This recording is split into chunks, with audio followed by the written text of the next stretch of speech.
Assalamualaikum warahmatullahi wabarakatuh.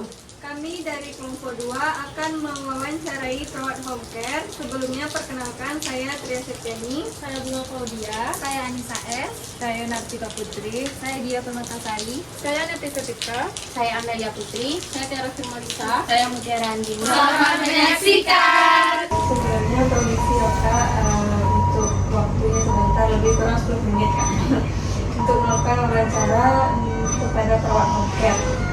Kami dari Universitas Mercubuana Jakarta Kak. Sebelumnya perkenalkan, saya Tria Septiani, Dan saya Dia Permatasari Kak, dan saya Anissa S Kak. Saya Nartika Putri Kak. Saya Bunga Kak.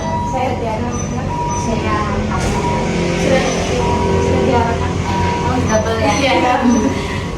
Untuk yang pertama itu kami wawancaranya mau mengetahui bagaimana pengalaman kakak sebagai perawat home care selama ini, pengalamannya. Ya, mungkin pengalaman selama menjadi perawat home care, yang pertama itu kita lebih banyak memiliki waktu bersama keluarga, pasien gitu kan. Nah, yang keduanya itu memiliki ketelatenan tersendiri dibandingkan kita kerja di rumah sakit. Kebetulan kemarin kakak merawat lansia umur 90 tahun. Nah, jadi kita harus pertama sabar, benar-benar sabar, karena lansia itu kan kembali ke fase anak-anak. Jadi dia memang harus perlu perhatian yang khusus, baik dari segi dari kemandirian, dia juga nggak mampu gitu kan. Terus kita lebih banyak menghabiskan waktu bersama keluarga mereka gitu. Terus mungkin dari segi keterampilan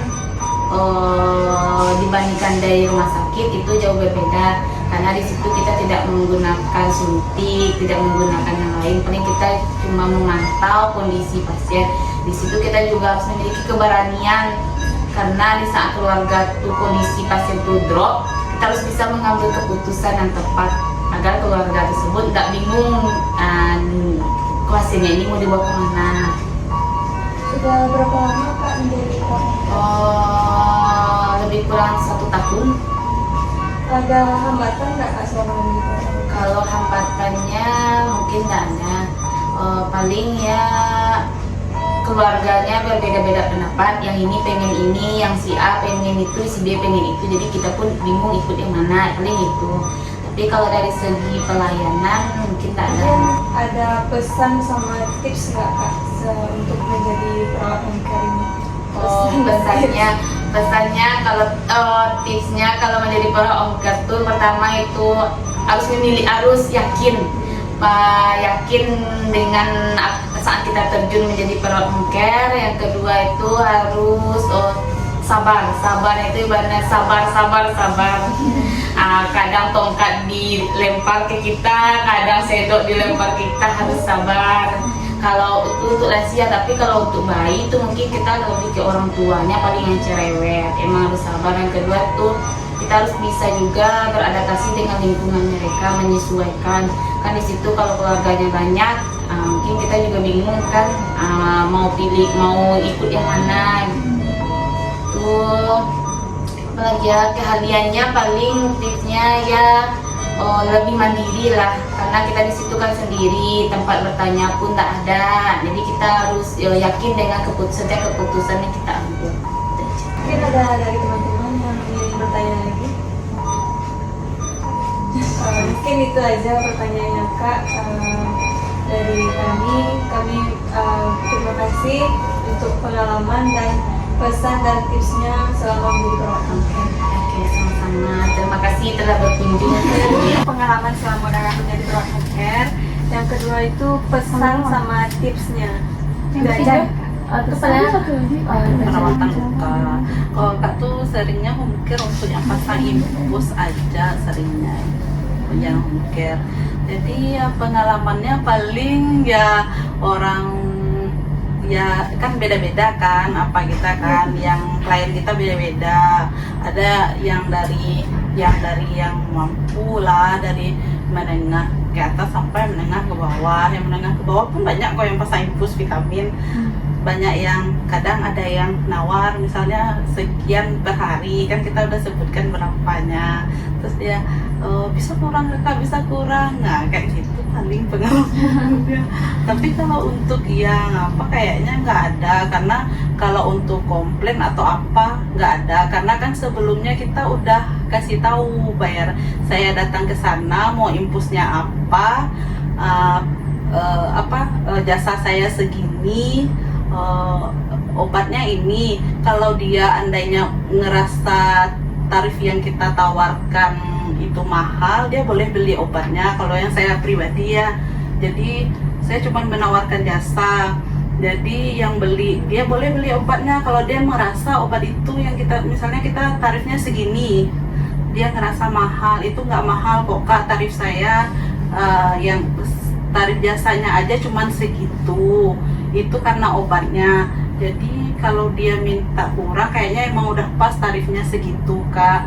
Kalau andainya kakak ngerasa mahal, kakak boleh beli aja obatnya, nanti kakak tinggal bayar jasa saya aja, paling kayak gitu. Nggak ada yang macam-macam sih, cuma minta ada yang kurang, itu paling biasa lah, namanya kita menawarkan jasa kan.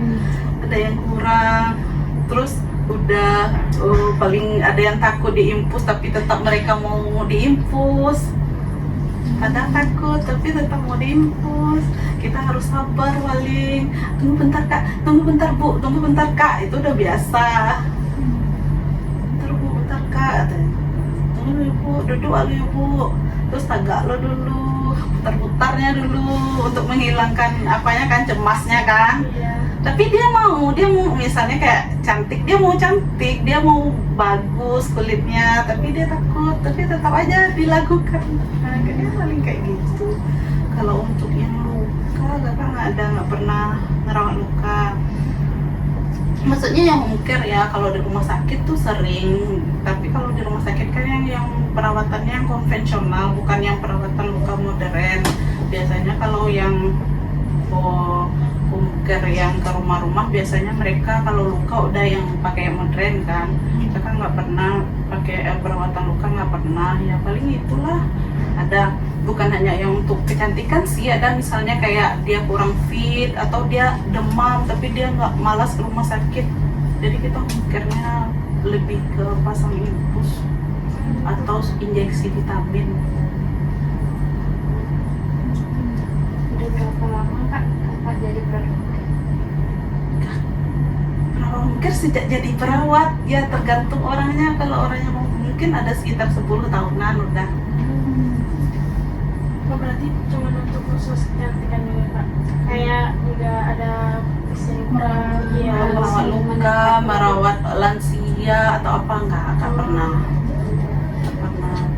Home care-nya ya kayak gitu, nggak pernah yang merawat lansia. Mungkin pengalaman itu lebih ke kayak yang merawat orang sakit, emang orang sakit yang sakit kan. Nggak pernah sih. Pernah orang sakit, tapi memang fungsi saya memang sebagai untuk yang masangin infus. Misalnya dia sakit di rumah nih, demam atau apa, jadi dia malas ke rumah sakit. Kan nggak semua orang suka ke rumah sakit, kan banyak juga yang parnoan ke rumah sakit. Jadi diteleponnya lah saya, bu bisa nggak pasang infus? Boleh. Itu kalau yang untuk orang sakit menahun, kalau mungkin yang orang sakit menahun nggak ada. Kemudian pesan untuk itunya kak, dan tips sama menjadi perawat kak. Pesannya untuk siapa? Untuk kita. Pesannya maupun jadi perawat maupun jadi perawat biasa ya, kita tuh perawat mesti sabar. Kita tengok situasi, terus maksudnya egonya emang harus kita kurangi. Bukan berarti kita mengurangi ego saat melayani pasien, bukan berarti kita rendah diri. Itu mengurangi ego pada pasien. Di sanalah letak value kita sebagai perawat. Perawat yang bervalue tinggi pasti dia akan mengurangi egonya. Habis itu kalau nengok misalnya ada pasien yang misalnya dari lemes terus dia udah seger, pasti kita ada kesenangan tersendiri kan. Jadi ya ampun, itu yang kemarin yang saya infus ya, kadang dia chat, "Mbak, saya udah bugaran loh, kayaknya asik aja," gitu. Itu sih pengalamannya. Jadi bukan hanya perawat itu bukan hanya di uangnya. Kalau kita kerjanya tulus, mudah-mudahan nanti kita akan dapat timbal baliknya. Jadi setiap apa yang kita kerjakan itu kerjakanlah dengan tulus, dengan ikhlas. Mudah-mudahan di saat seperti itu pasti ada nilainya. Nilai plusnya itu bukan hanya di Tuhan, pasti manusia pun nengok. Ada lagi yang mau menanya? Mungkin itu aja Kak. Hai. Sekian video dari kami. Assalamualaikum warahmatullahi wabarakatuh.